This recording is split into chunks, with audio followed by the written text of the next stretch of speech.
Hello and welcome to episode number 21 of the Hafey Digital Podcast, a show for creators, makers, and doers, where my goal is to help you make to the max. My name is Ryan Hafey, and in this episode, we're going to be talking about all things lenses. Demystify the world of lenses. If you're a beginner when it comes to lenses, maybe you're intermediate and you want to learn some more technical info, we're going to dive into some of that stuff as well. But lenses, everything lenses, let's get into it.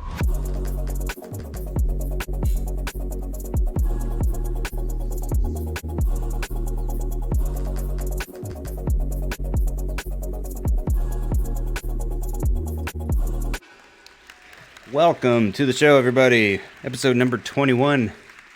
Only a few episodes away from having done this, I guess, for 6 months. Right? 26 weeks would be the equivalent to about 6 months. Didn't think I'd be doing it this long, honestly, but I don't know. It's one of the things I look forward to most every week, so we're going to just keep it going. We got Brendan Halbum in the chat again. Brendan, what's going on? Happy to have you here as always. So yeah, today we're talking about lenses, all things lenses. What's the different terminology mean? What kind of lenses work best for the different scenarios? We'll get a little technical at times as well, just for fun. So we'll get into that in a little bit. But of course, we got to start with some updates. It's been an interesting week. So I have some updates on some of the projects that I was working on over on the main channel. If you just search Ryan Hafey on YouTube, you will find my main channel. It's probably also in the description below. I'm not sure off the top of my head. But as I've mentioned before, I'm working on a series on how to go about setting up a podcast studio such as this, so that if this is something you wanted to do, live streaming and recording a live podcast, or just recording a podcast in general with a video component, it'll show you how to get up and running and how to do that. So in last week's episode, I mentioned that I had filmed the third installment of this series, which is related to software. So I've done kind of a podcast studio tour. Last video was all about the gear, getting the gear set up and getting the settings right. And then this next one is going to be about the software, how to set up all the software to get up and running. And this one has been more of a beast than I had anticipated.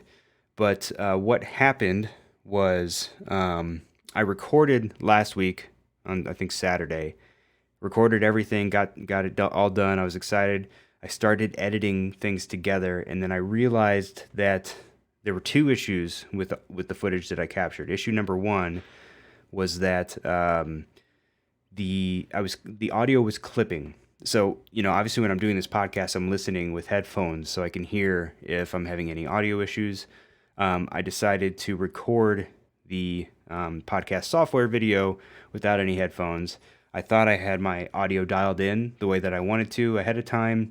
And then, of course, when I listened to everything back, I realized that I was clipping a lot of my audio. Not so much to where I probably could have made it work, but you could tell that there were some areas where it was a little distorted, and it was happening relatively consistently throughout the video, and that was enough to annoy me to the point where I decided to re-record everything. But that was only issue number one. The other issue had to do with so I put it this way: I was trying to record my screen. You can kind of see on the monitor there. I needed to find a way to be able to do to do a tutorial on OBS while also recording my screen, while also using OBS to record myself. But if you do that, for example, if I turn on the screen here, you can see it just creates. I'll make this bigger. It just makes a window in window situation, or like an infinite mirror situation, and I did not want to do an entire tutorial like that. So I decided to get a dedicated screen recorder. Now, if you're on a Mac has a screen recorder that's pretty easy to use, and it's pretty foolproof. You can't, it's kind of hard to mess it up. Windows doesn't really have a solution like that that's easy to use. They have this Xbox game capture thing, but I haven't found, at least not a proprietary solution on Windows that will record a screen. So I found an app called Bandicam, which on the surface, that's Tum Tum, Connie Corso. You might hear him in the background. He's a little agitated at the moment, I guess. By the way, I don't know if it might not translate so well, but if you look on my right eye, it might look a little more red today, and that's because wrestling around with him this morning, and he took a paw and just whapped at my face, and luckily I closed my eye just in time for my eyelid to block my eyeball. But yeah, that's why my right eye is a little bit swollen. Anyway, so yeah, I got this service called Bandicam and recording myself on my computer here, and then I watched the footage back, and there was a whole bunch of missing frames, and the audio sync was off, and it was just a mess. So those two things combined, I ended up re-recording everything yesterday, and even then I wasn't super happy. It came out okay. There's an instance there's a thing that happens occasionally when I'm recording on OBS where it looks like it's skipping frames occasionally. And I think that came through on the recording. Like right now, seems to look pretty good. It does show that I'm dropping a few frames, or that I have dropped a few frames, although it hasn't moved for a little while. So hopefully it doesn't become an issue. And that's interesting because it's not happened before. But anyway, it doesn't look terrible, but like to kind of a trained eye, you can see that it sort of skips through some frames. But I've already recorded it through twice. Each time it took probably a little over an hour. So I'm going to go with it. I'm going to run with it. I was able to tweak Bandicam so that it would it would record a little bit better quality, because there was a lot of different settings you have to tweak to kind of get it the way you want it to. So I think I figured out how that's going to work. So that video is in the works. Been working on a drone hyperlapse video, which I've talked about before as well. And the concept was I would try to film 5 flight paths, the same flight path, over the course of the day at 5 different times throughout the day. And then at the end of it, edit them together. The theory being that each of these clips overlapped each other, would be essentially the same. You might have to toggle them around a little bit to get them to match up. But I recorded all my 5 clips, got it into the computer, and then realized that it's not as accurate and not as consistent as I would have liked it to be. Each time that it flew, the camera might be facing this way, and the next time it might be facing forward. So then, like the lines and just the topography was off and askew, and it was hard to line it up. So I might have to take that back to the drawing board. So that video is going to take a little bit longer than anticipated. And then to throw even more onto my plate, my wife and I we recorded a video last night for some. We have a YouTube channel called, very quickly because we got a lot to get into today, but it was back in 2013. We started a YouTube channel called Pintastic Recipes, which later became Pintastic Life. But the concept of it was, and how it all started out was, we would pick recipes that we find on Pinterest, and we would try to recreate them, and then we would taste test them, and then give them a rating based on how they tasted, just to see if they looked as good and tasted as good as it showed on Pinterest. And we haven't done one of those in, I don't know, at least like probably more than that, maybe over 5 years. And we've talked about it for a long time. Like, yeah, we should do it, because that type of content is what got us up to, I think the channel got up to like 1,000 subscribers, and then my wife kind of transitioned it over to a vlog channel. But we thought, hey, we've got the time, might as well record it. So got out the crane last night.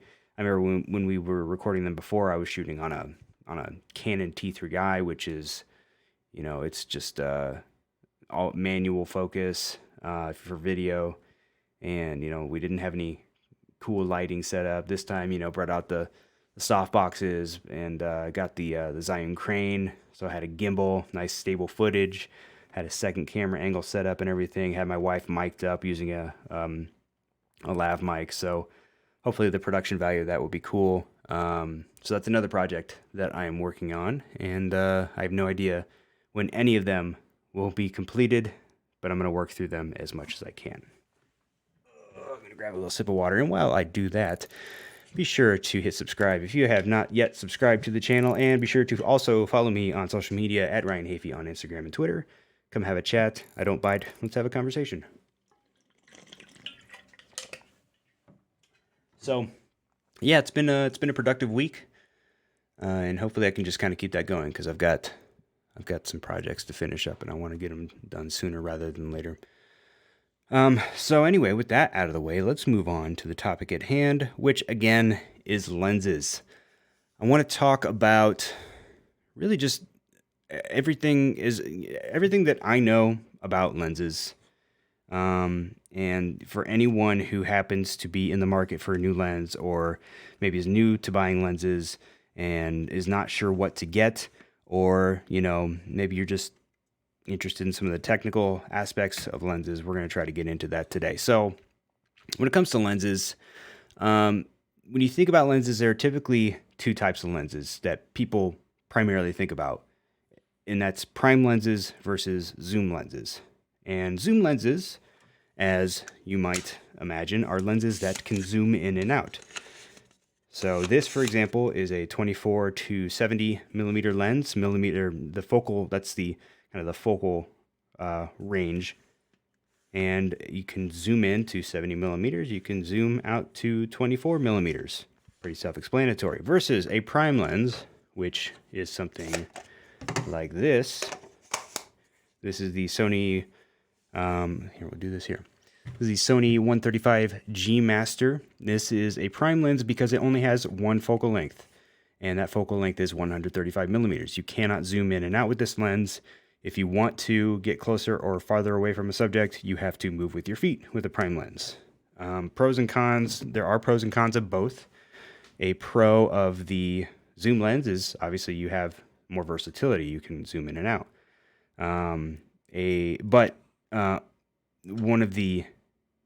If you were to compare zoom lenses to prime lenses, typically speaking, they say that the prime lenses are typically sharper because you don't have to worry about, moving in and out of different focal lengths, and you can focus really, you can get really specific and focus really well on the glass and make sure that the glass is perfect, and you only have one focal range to worry about. Like, for example, I have a 16 to 35 on this camera up there.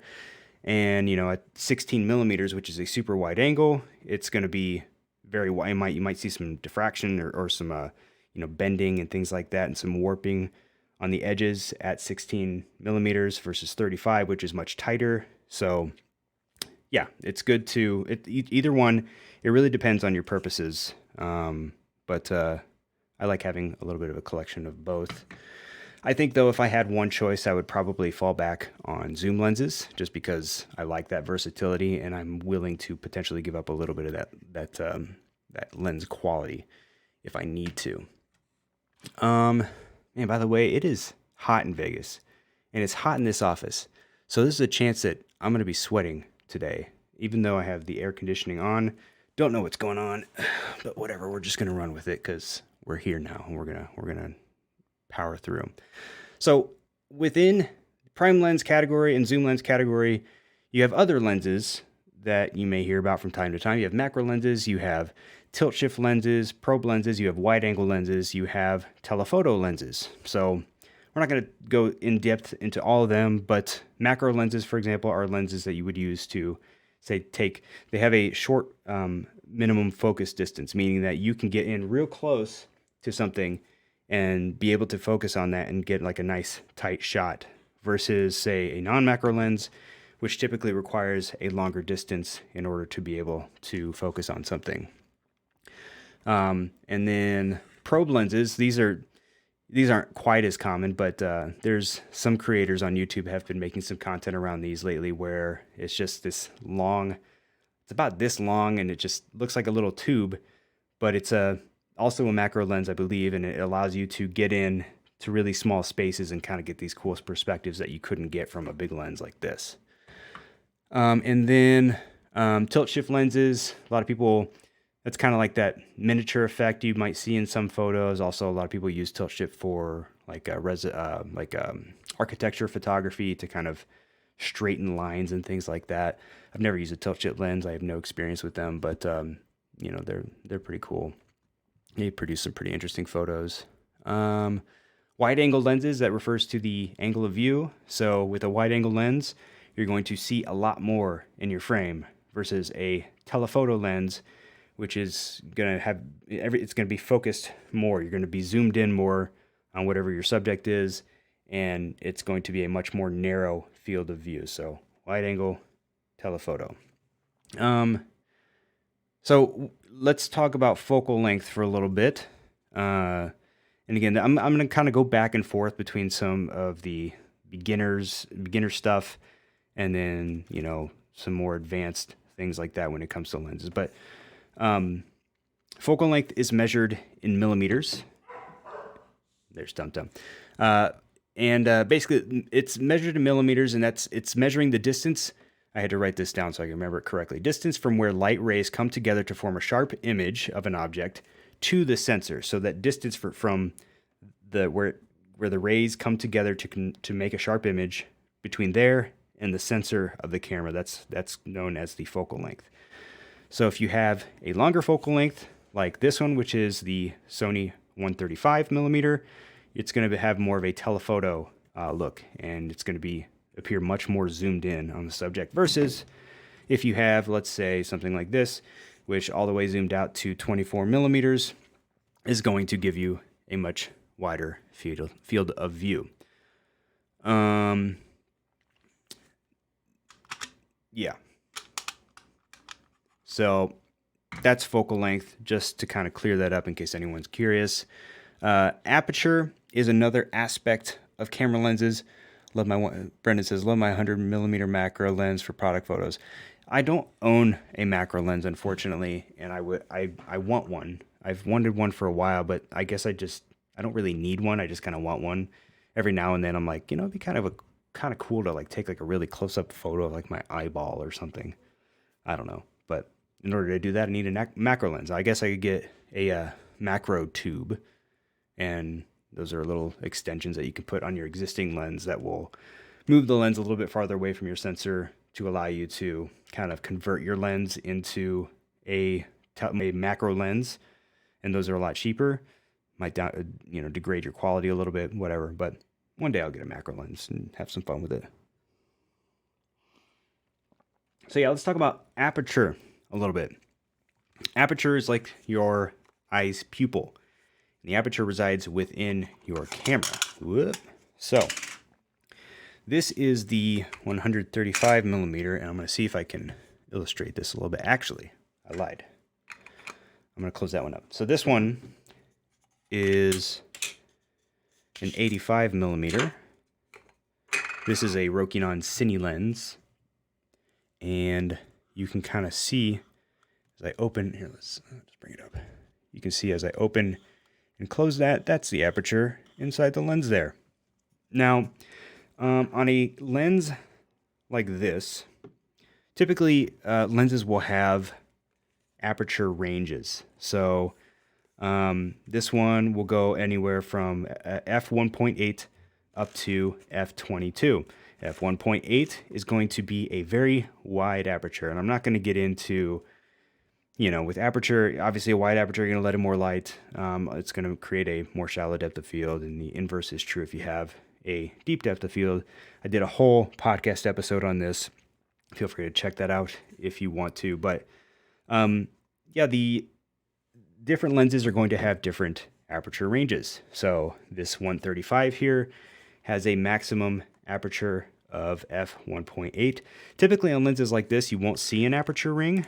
For example, this is the 24 to 70. This is just going to have a focus ring and a zoom ring, but this one does not have an aperture ring.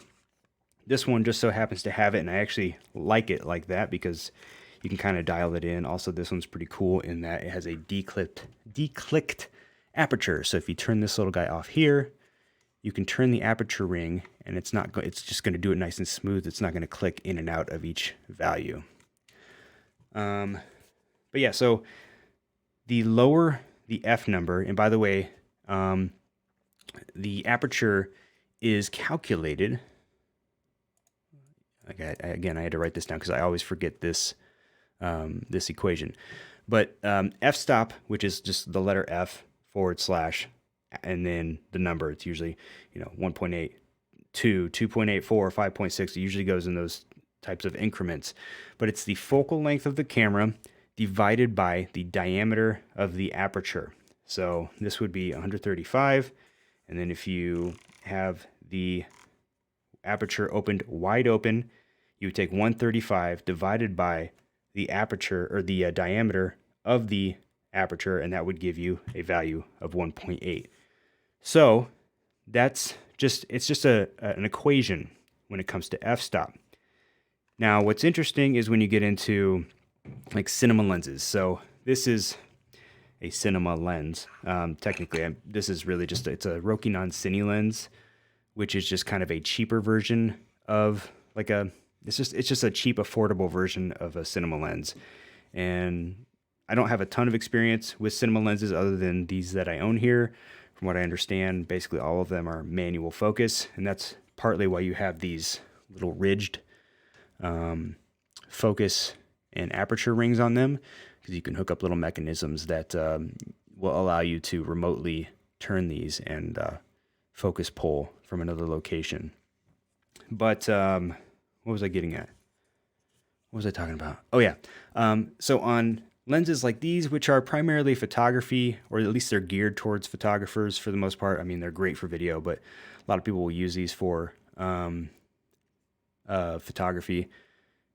They have f-stop, but on cinema lenses, you're typically going to see the aperture values listed as t-stops. And t-stop, from what I understand, again, not super knowledgeable on the cinema lenses, but t-stop is more of a measure of the actual amount of light that's coming through the lens. So let's say, are we back up and running? I think we might be up. Okay, let's see. All right, no drop frames. Okay. Sorry about that. I think we had some connection issues.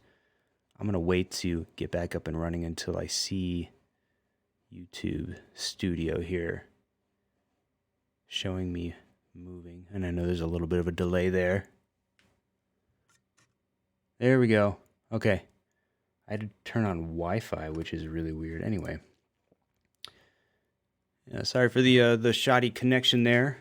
Hopefully it comes back around. But anyway, so yeah, on lenses like this, you're gonna now I gotta backtrack a little bit and figure out where I was. Yeah, it's gonna be measured in f-stop. On this, it's gonna be measured in t-stop. So let's see if we can kind of show you this here. This isn't gonna show the aperture value on there, but so we'll focus on there. You can see T, where is it? T1.5 right there. That's kind of the minimum aperture on this. And then as you turn it up, it's going to go up to T22. Now, because T is more of a measure of the amount of light coming through the lens, it's, how do I put this? So let's see, put it this way. A T2 aperture is not going to be the same as a f2, as an f-stop of 2, if that makes any sense. Typically speaking, if you have an f1.4 lens, let's say, for example, that equivalent aperture is going to be more like a T1.5, T1.6, because as light travels through different lens elements, it's going to, reflect some of the light, it's going to absorb some of the light, whatever. Not 100% of the light in a lot of cases is going to get through that lens.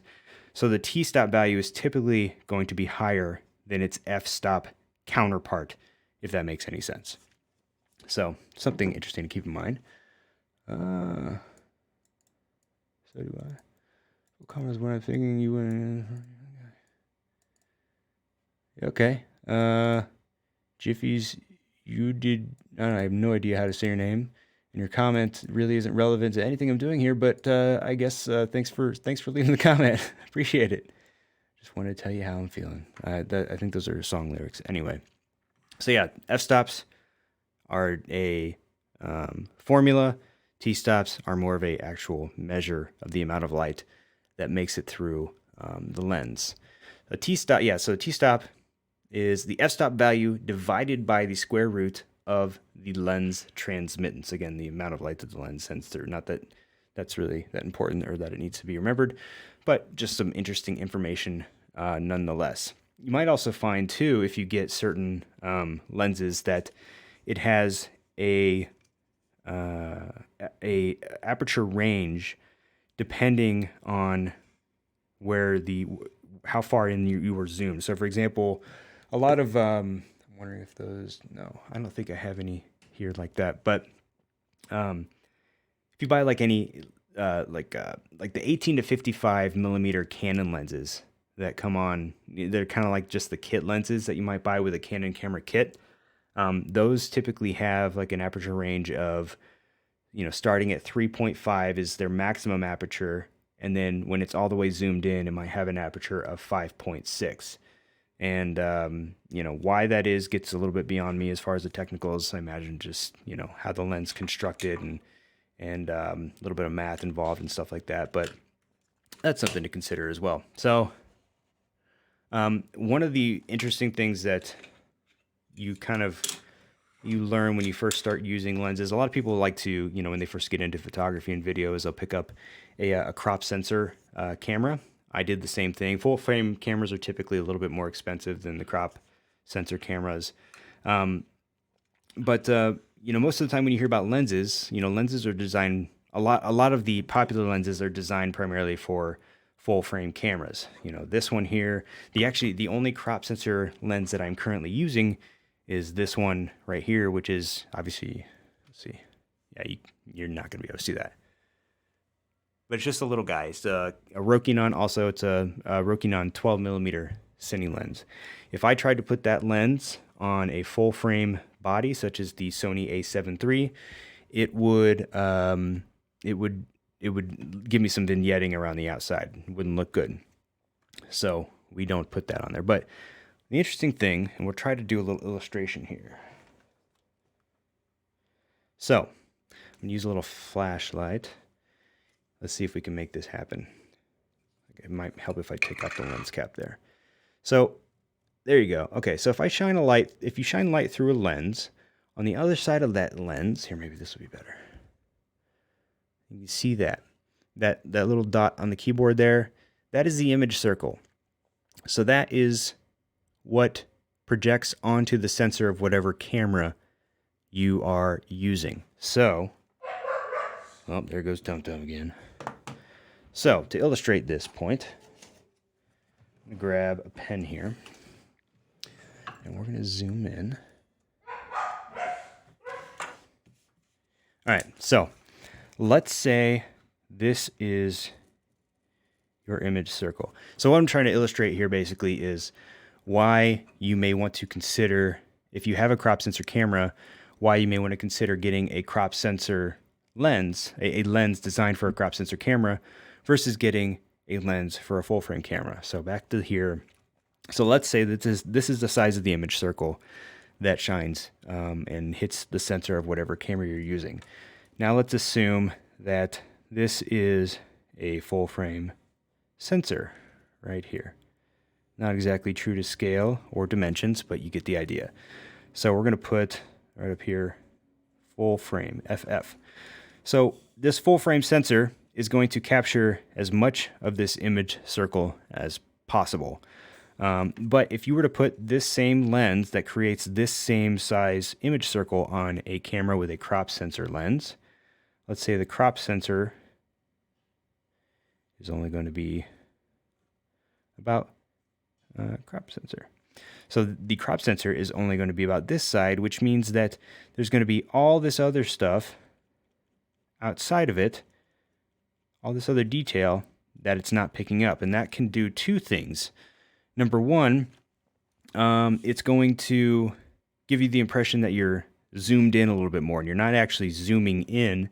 It's just that, of the image circle, we'll go back here. Let's say you had, I'll do this again. Let's draw another image circle here. And let's say you've got some nice, pretty mountains. Oh my gosh, I have no idea how to draw. We're just going to pretend these are mountains. These are clouds.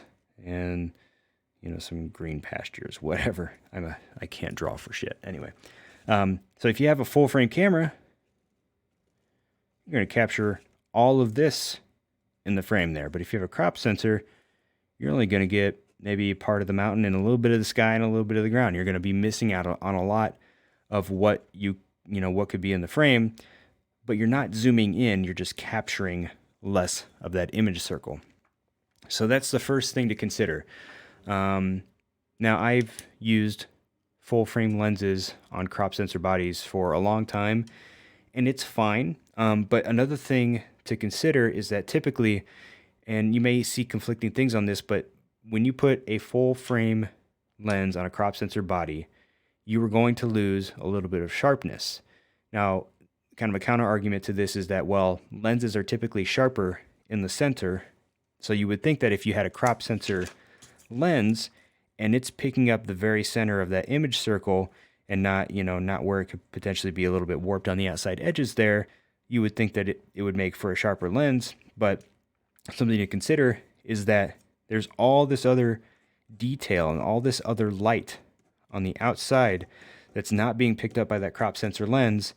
And that's all detail that's not being captured. So that's light that's basically going to waste, versus in a full frame sensor, you're capturing all of that light and all of that extra detail. So typically speaking, you will find if you did tests and you zoomed in and you pixel peeped a little bit, you would find that a full frame lens on a crop sensor body is going to give you a lower resolution image, or not lower resolution. It's going to be less sharp. So that's something to think about. What else?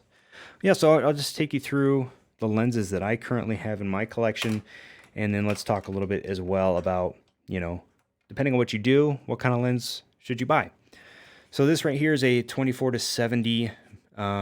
This one has a maximum aperture of f2.8, and this lens is great. It's very versatile. It's probably not the sharpest that you can buy, but this is kind of just a good all-around lens. If there is one lens that you could get that gives you a lot of versatility and lets in a lot of light, it's a 24-70. So we'll put that one aside. Let's move on to this one here. This is the Sony 135 millimeter. This one, again, has a maximum aperture of f1.8, so this is going to let in even more light than the 24-70. But again, I'm going to be moving with my feet if I want to get closer or farther away from my subject. But this is a great lens. This is more of a telephoto lens, so this is going to allow you. I use this a lot when I do event photography because it allows me to stay a little bit farther away from the stage, but still get tight shots if I need to. So great lens for that. This one here, this is an 85 millimeter prime. This is a cine lens, as I mentioned earlier. It's got all manual. There's no motors in this at all. So if you want to focus, if you want to set your aperture, you're going to have to do that all manually. I'll give you a little bit better view of this one here.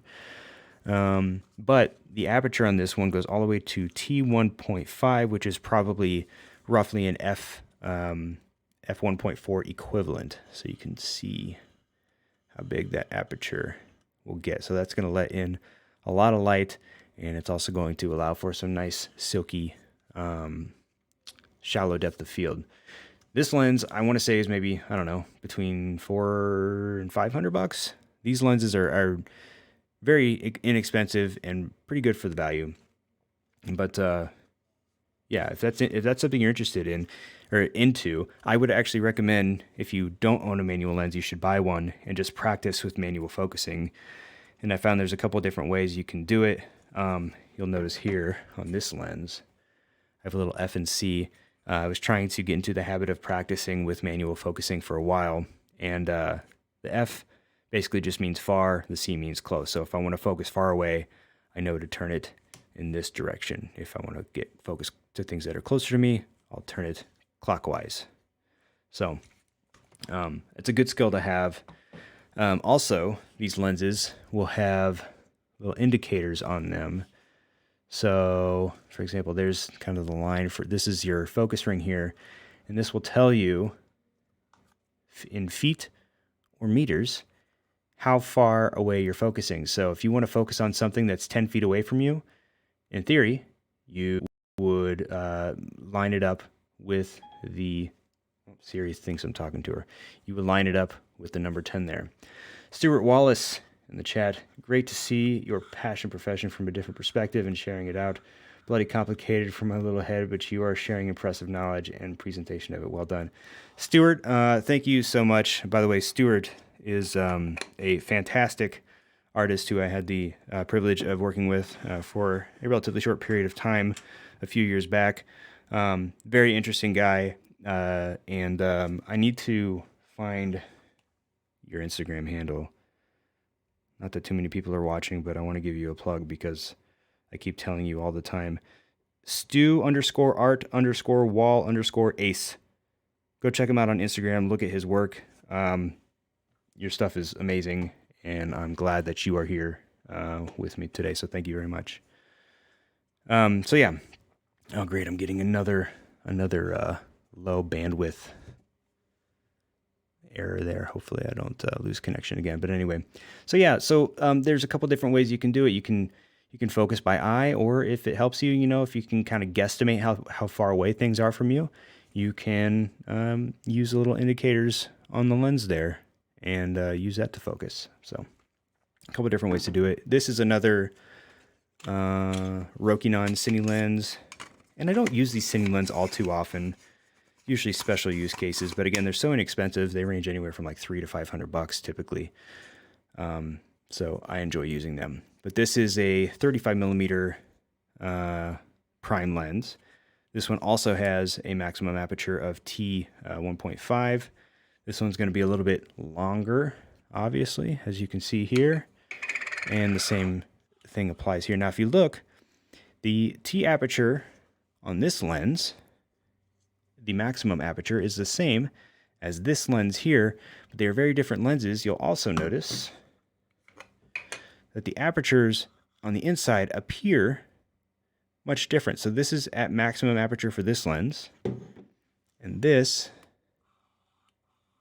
is at maximum aperture for this lens. So in theory, they let in the same amount of light, but they have what appear to be two very different sized apertures. Now, it could be based on, because as far as how wide they are, they look about the same. And it could be, and this may be the case, that that just the lenses and the lens elements make it appear that this aperture is much larger than this one.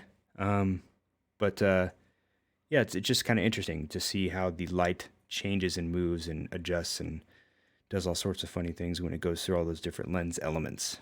So outside of that, I have a Sony 16 to 35 millimeter lens, which typically lives on my Sony a7 III here. This lens is another fun lens. This is going to be a nice wide lens. This lens, if you are interested in being a vlogger and you want to get some really high quality stuff, this lens is going to be super sharp, and it's going to give you a nice wide angle of view there with a little bit of zoom if you want to go in just a little bit. Maximum aperture on this one is f2.8, so it's also a relatively fast light. That's how people will refer to lenses. If a lens has a wider aperture, typically means it's a fast lens. And then, yeah, I think that those are the primary lenses that I use for the most part. I've got some other ones here. I actually have some adapters to use them, but like, for example, like these film cameras that I have, I do have some adapters that would allow me, if I wanted to put these lenses on, any of my Sony cameras and maybe kind of get like a more vintage look from them, depending on my creative choices. But that's about it. So if you are, let's go through some use cases here. If you are someone who, let's talk about event photography. Maybe you like to shoot concerts. Typically speaking, You want to use a fast lens, meaning a lens that has a wide aperture, because typically it's going to be dark. So you want to be able to let in a lot of light while also using a fast shutter speed to kind of freeze some of that action. So you want something that's going to let in a lot of light. And then as far as the focal length, that's going to depend on how close you are able to typically get to your subject.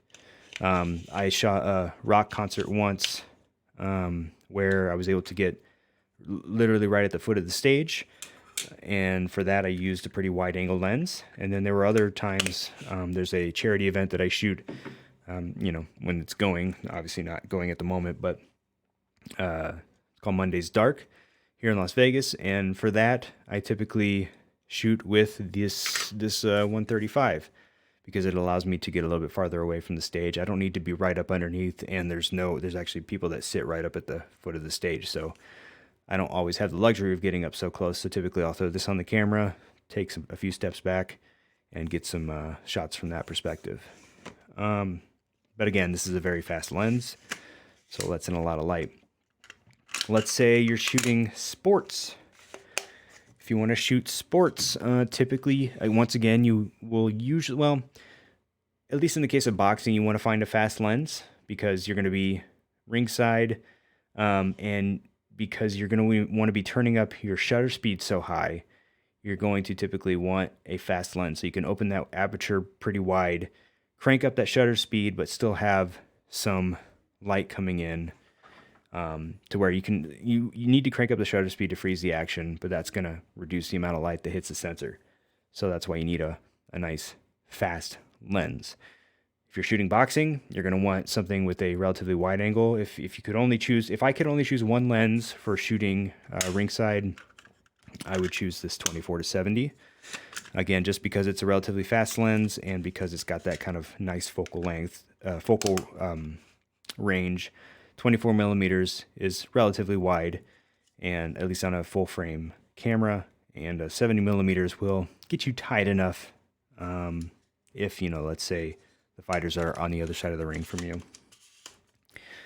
But you'll see, if you watch like football, NFL, you'll see photographers ringside that are using these lenses that are just massive. They'll be, a few feet long, and they'll have them on their own monopods and, and things like that. And those are typically going to have focal ranges of be like 400 to 600 millimeters. And obviously, because they need to get tight shots of players all the way down the field. But those are also going to be often played outdoors or with a lot of light as well. So, and those typically, as far as I know, I've never shot with one of those super long lenses, but they'll typically have not quite as wide of apertures. I could be wrong on that. Some of those bigger ones may have nice wide apertures. And then let's see what else. Yeah, if you have the opportunity to shoot, and if you've got like a setup where you have like a focus motor to where you can set up and hook it up, like the Zhiyun crane. I think if you buy it, it's being sold with a focus mechanism where you can hook it up and then use a little dial on the side of the crane to focus manually. That's a good use case for the cinema lenses here. If you're doing landscape photography, a wide aperture may not be something that you need necessarily if you're shooting in the daytime, because you're not going to be shooting with a wide open aperture anyway in most cases when you're shooting landscape photography, because you want to get a lot more in focus. So you can get away with something that maybe has more like a 5.6 or greater aperture. What else? Weddings. I would say you'd want to go with something that's nice and fast. If you're going to shoot something like a wedding, you really want to be able to isolate the subjects that you're shooting, which means you want a nice wide aperture so you can get a shallow depth of field and kind of separate them from a background. Depending on how close you get to the subject, that the Sony 135 might be a great choice for weddings. If it's a smaller venue, if you're able to get a little bit closer, the 24-70 or the 16-35 could be a good lens to use. On the other side of landscape photography, if you're into astrophotography, you definitely want to get something that's a fast lens, and you definitely want to get something that's nice and wide, because the more telephoto your lens is, the more it's going to show the movement in the stars. If you have a wider lens, everything is going to appear farther away. So you're not going to notice the rotation of the Earth quite as much. But if you're tighter on the stars, you're going to see them move in frame, and you're not going to be able to expose that shot for as long. So, you might shoot astrophotography for anywhere up to 30 seconds at a time. On a wide angle lens, if it's nice and super wide, like this 16-35 would be a great lens for this is the 24-70. The 16-35 on the Sony A7 III would be a great lens for astrophotography. This Sony 135 millimeter, even though it has a nice wide aperture, not going to be so great for astrophotography, because it's going to you're not going to be able to do long enough exposures to really get the shots that you want. Plus, the point of astrophotography is to be able to capture as many stars as possible, so you naturally would want a wide-angle lens. If you're into like product photography, or if you like shooting things up real close, as Brendan mentioned earlier, you want to get yourself a macro lens, and typically you can find some macro lenses with, by the way, macro lenses aren't going to only be useful for shooting things close up. It just means that they have a very, very short minimum focus distance, meaning that you can be very close to whatever your subject is and still be able to get it in focus, versus, let's say, see if I can figure out the minimal focus distance on this one. I don't know if it tells you. I think 0.7 meters, 2.3 feet. Yeah, I'm not sure. 0.7 meters, I think, is the minimum focus distance on this 135. No, I lied. 2.3 feet. Yeah, 2.3. So in order to focus on a subject with this lens, you'd have to be at least 2.3 feet away. And that's not going to be nearly enough for macro photography. What else? I don't know. I think that about covers all the different scenarios. Well, anyway, it is super hot in here. I'm apparently having some connection issues, and I think I've told you all the knowledge I have about lenses. So with that, I think we're gonna finish this one up. Of course, be sure. Oh, did I lock? Oh, I locked. Look at that. My little animation is frozen. Man, what's going on today? So many technical issues. Oh well, it is what it is. What I was gonna say is, be sure to hit subscribe if you haven't already and are new to the channel. Also follow me on social media. My handle is @Ryan Hafey on Instagram and Twitter. It'd be great to have a conversation with you. Thank you to everyone who chimed in today and watched with me. And we will see you in the next one. Thanks, and bye-bye.